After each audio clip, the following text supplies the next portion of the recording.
Hey everyone, welcome back to my channel. Today I'm going to walk you through three powerful ways to use LangChain for querying data. By the end of this video, you'll understand how to filter data from a vector store, how to convert natural language into structured filters, and even how to ask questions directly on a SQL database. So yeah, let's get started.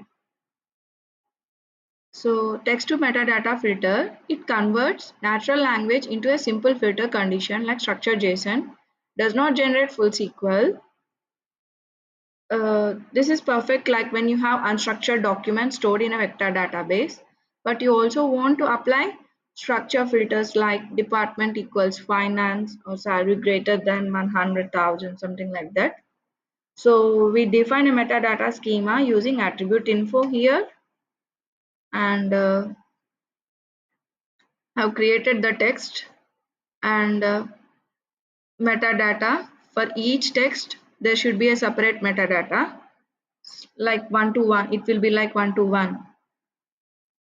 And then I'm storing them in the Chroma DB, which is a vector database.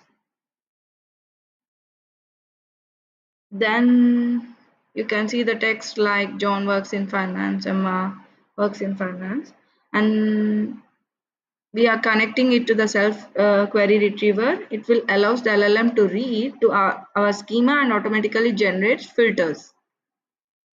So when I ask show employees in finance department with salary equals 120K, retriever figures out the condition and only returns the matched records.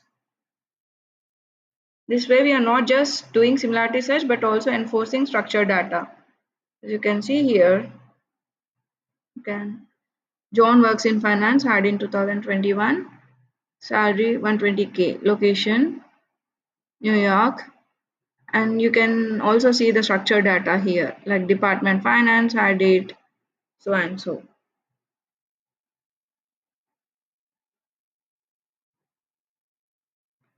And the next one is text to SQL semantics analysis.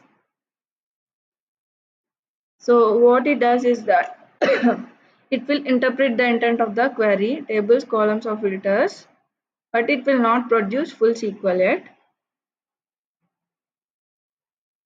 Say this is used in the case like if you don't want full SQL or database queries, but just want to run a user's question into structured JSON filters.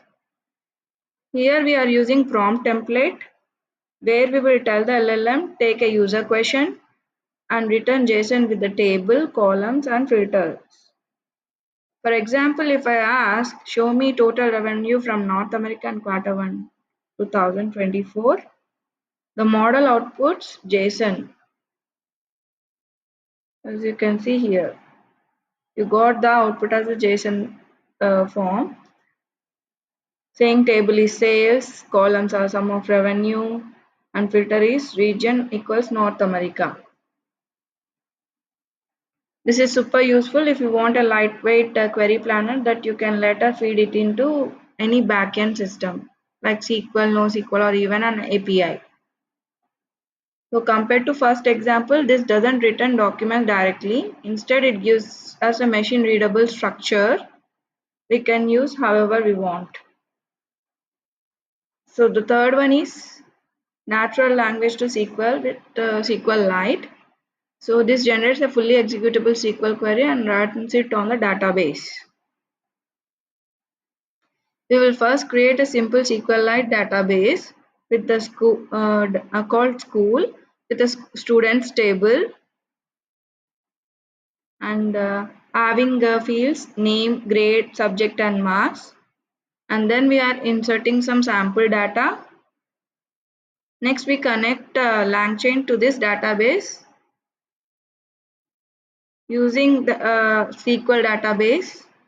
We then create a query chain. LLM writes the SQL query and another tool execute it against the database. Now when I ask which student scored the highest marks in math, the chain writes a SQL query, runs it and gives back Ethan with 95 marks. Let me run. See, you can see And what's the average of fifth grade students? It has given. So let's summarize what we learned today. With self-query retriever, you can combine semantic search with structured metadata filtering, and with SQL database. With semantic prompt, you can convert natural language into JSON filters that are backend agnostic. And with SQL database chains, you can directly query relational database using natural language. Each approach has its own strengths. Use retrievers when working with documents and metadata. Use semantic prompts when you need just filters logic, and use SQL chains when you want to talk directly to your database. If you found this video helpful, make sure to like the video, subscribe for more LangChain and AI tutorials. Drop a comment on which approach you'd like me to go deeper into. Thanks for watching.